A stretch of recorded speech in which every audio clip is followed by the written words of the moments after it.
Welcome to Narrowboat and James Built. Hope you're well, thanks for joining me. Well, for the long-term viewers of this channel, shows the passing of time and how quickly it goes. This is my third winter on board Slow Patrol, which is mind-blowing, to be honest. Kind of time flies, I guess. But this year I'm going to do things slightly differently. As you kind of learn and progress in life, you should improve. There's a few things I want to do on board the boat, but first I need to finish off the border stuff in the bedroom, because if I don't do it now, I'm just never going to do it. Right, trim wise, I've done up to there. I've basically got this bit to do now. That bit there is going to be fine. This bit here, I'm not really sure about. I want to keep the same width, obviously, height, but I can't obviously do that in one piece. So I could either go up and seam it in the middle and then down again, but that's going to be a straight edge going up. So that's going to look like basically it's going to have an angle on the top, and I'd like it to be rounded. Truth is, I don't really want it as acute as that. I'd prefer it to be a bit of a shallower arc. So I might cut it differently, but we're getting that to all match up and get right. It's going to be a bit tricky, but I'll give it a go. But I think I'm going to put that bit on first. Right, I've transposed a curve onto this. It's quite faint, and it's slightly less acute than the existing curve on there. But what I'm hoping is that the offcut of this can then go on top, and that will create the same width going all the way across. I'm hoping if I cut it correctly, that's what it's going to do. Or have I got that wrong? I think I've got that wrong.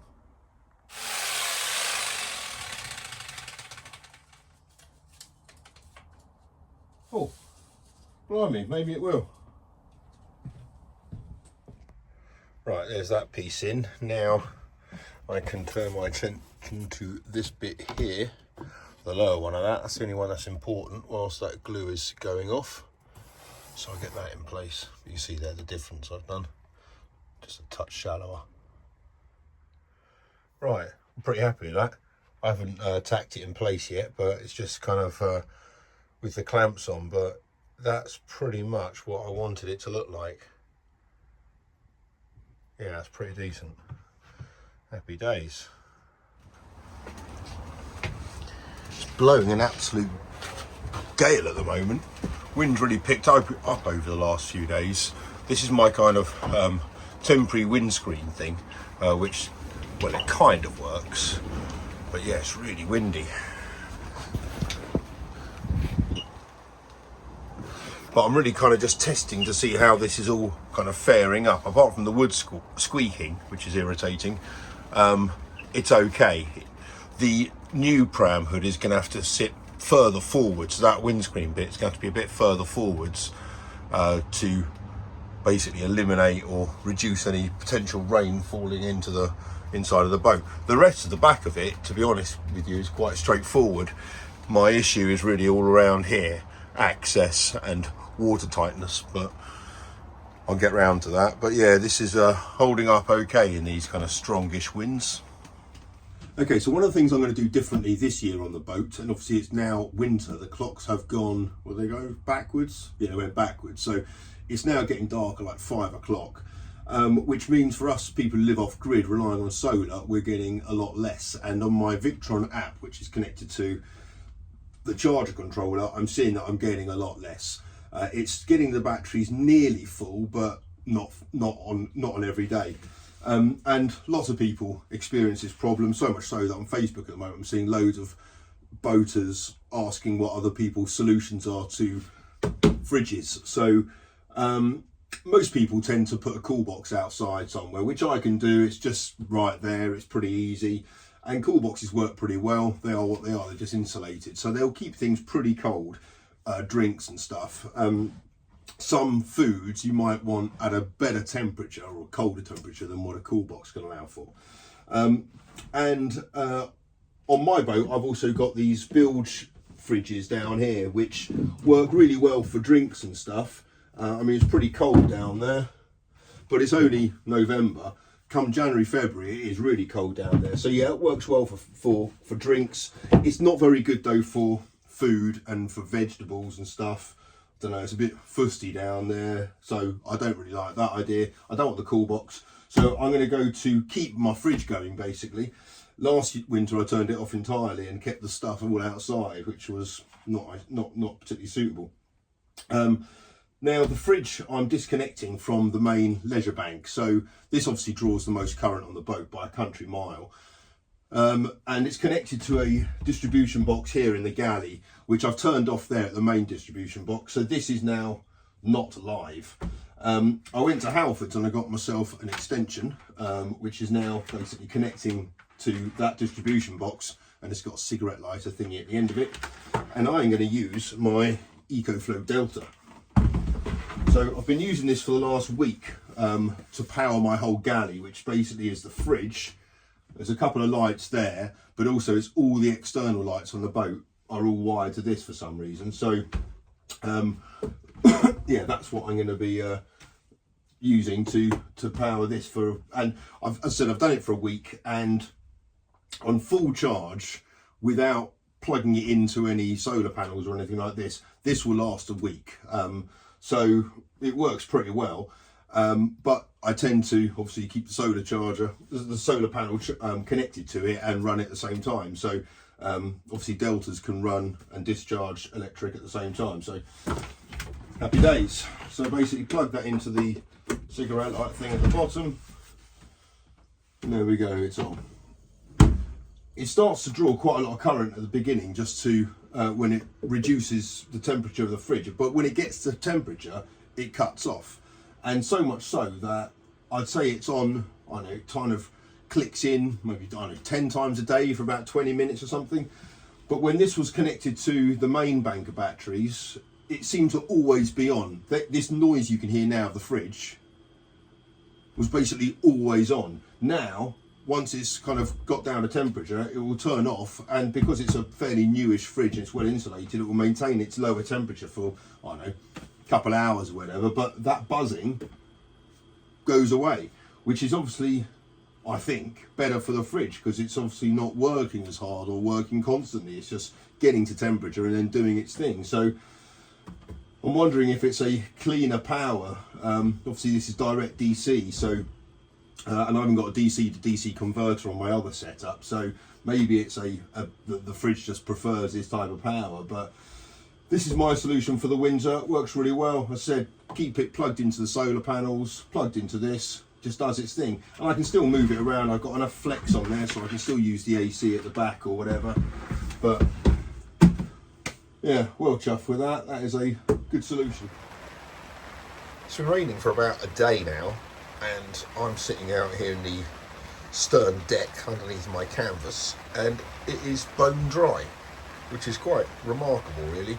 I've made myself like a front windscreen area there, not very well because I ran out of the eyelets, so I need to put another one on that bit there just so I can hook it up into that bit. But it emits quite a lot of it, and the water gathers up here fine. Push it out and it all just goes on the outside of the canvas to the outside of the boat. So yeah, that works really well, just in the nick of time, to be honest. I've got to sort out the lights there. I'm thinking about redoing that because there's a bit of a voltage drop at the end and it doesn't really get the right colour, and also I cut it anyway, so I can only get a couple of colours now. I managed to fiddle around with it, so I can now get green, red and off. But I'm chuffed with that. That looks really decent.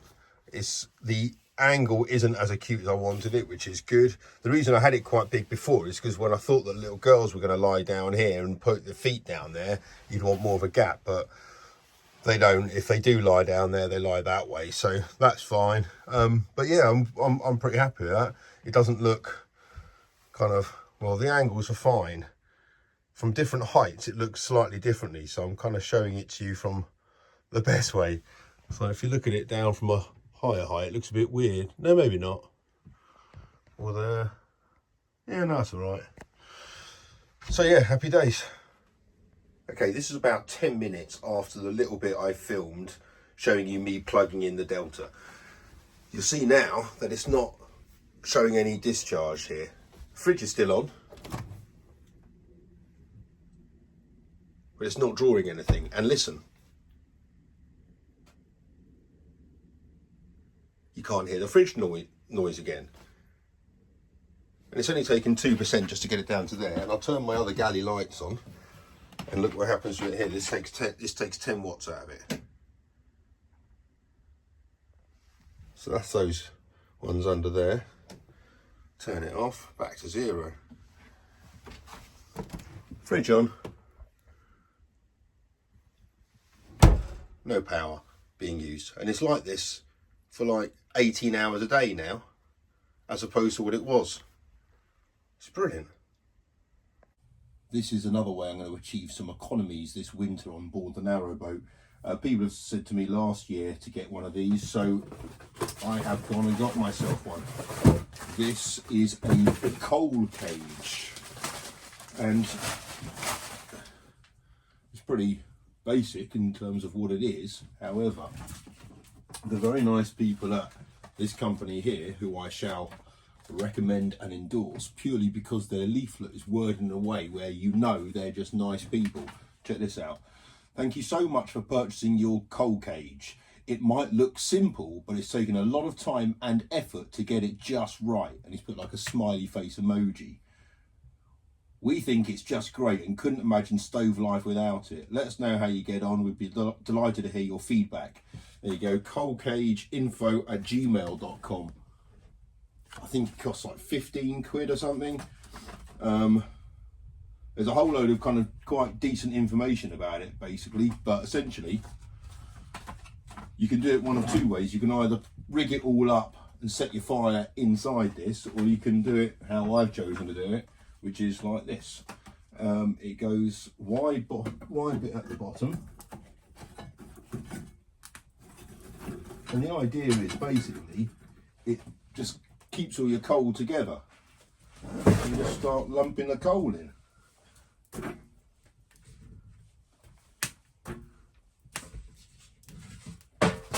Oops.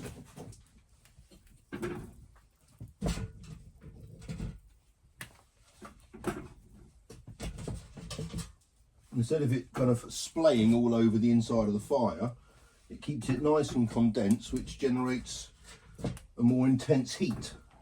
The other thing it does, apparently it prolongs the life of your fire, because instead of the coal kind of resting on the sides and on the fire bricks on the inside here, which creates hot spots, which is something I've never heard of before reading this letter, it basically prevents that. So it keeps the length of keeps kind of the stove life longer.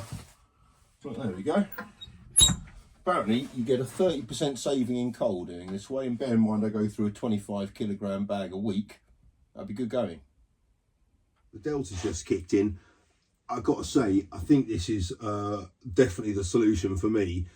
The solar panel, which kind of comes with it, it's not a particularly massive one at all, but on a day like this, it'll put in about 20% back into the EcoFlow, and that's what the fridge is using. So basically, every day it's just the power is just coming straight from the sun into the fridge, which works really well. It's just preserving my leisure bank, which is the main thing, because I don't really want to have that power anxiety that other narrowboaters have in the evening. I want to be able to run my stereo and all my lights and pumps or whatever. And I do remember last winter, certainly on like a string of darkish days, that when I ran the tap, all the lights kind of went down and the pump was kind of going at it. So, you know, I don't really want to have that again. So not having the fridge sucking all the juice out of it will make a massive difference. So I'm chuffed with that.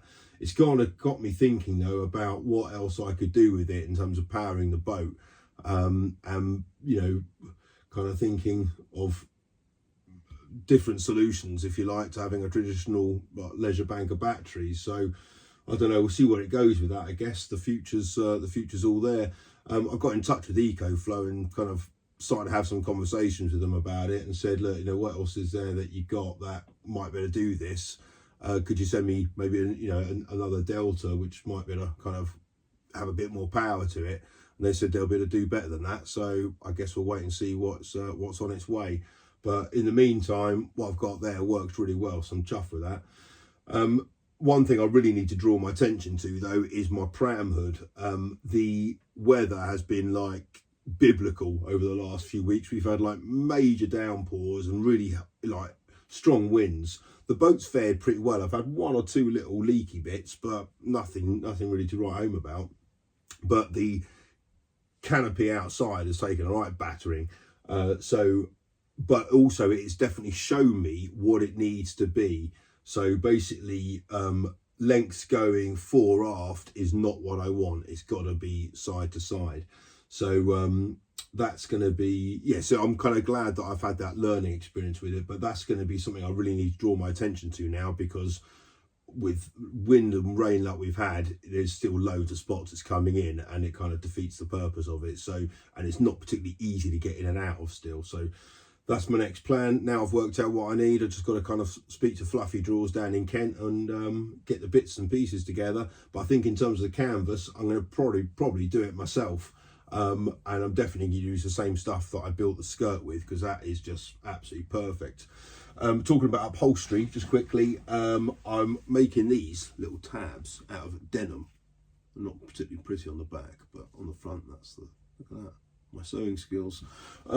And the plan is going to be to redo this. I think Saki Bugger said in the comments when I did this that it looked like I cut it with an axe. So, and he's not probably far off. So the idea will be to redo this entirely and then hang it, instead of having that Velcro, which makes a bit of a kind of horrible noise.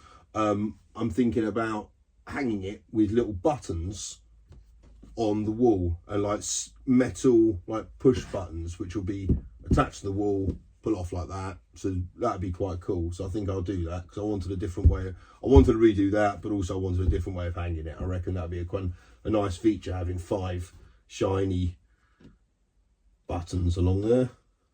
Yeah, that'll be the plan. Anyway, until next time, hope you guys are well. Take care. Bye bye.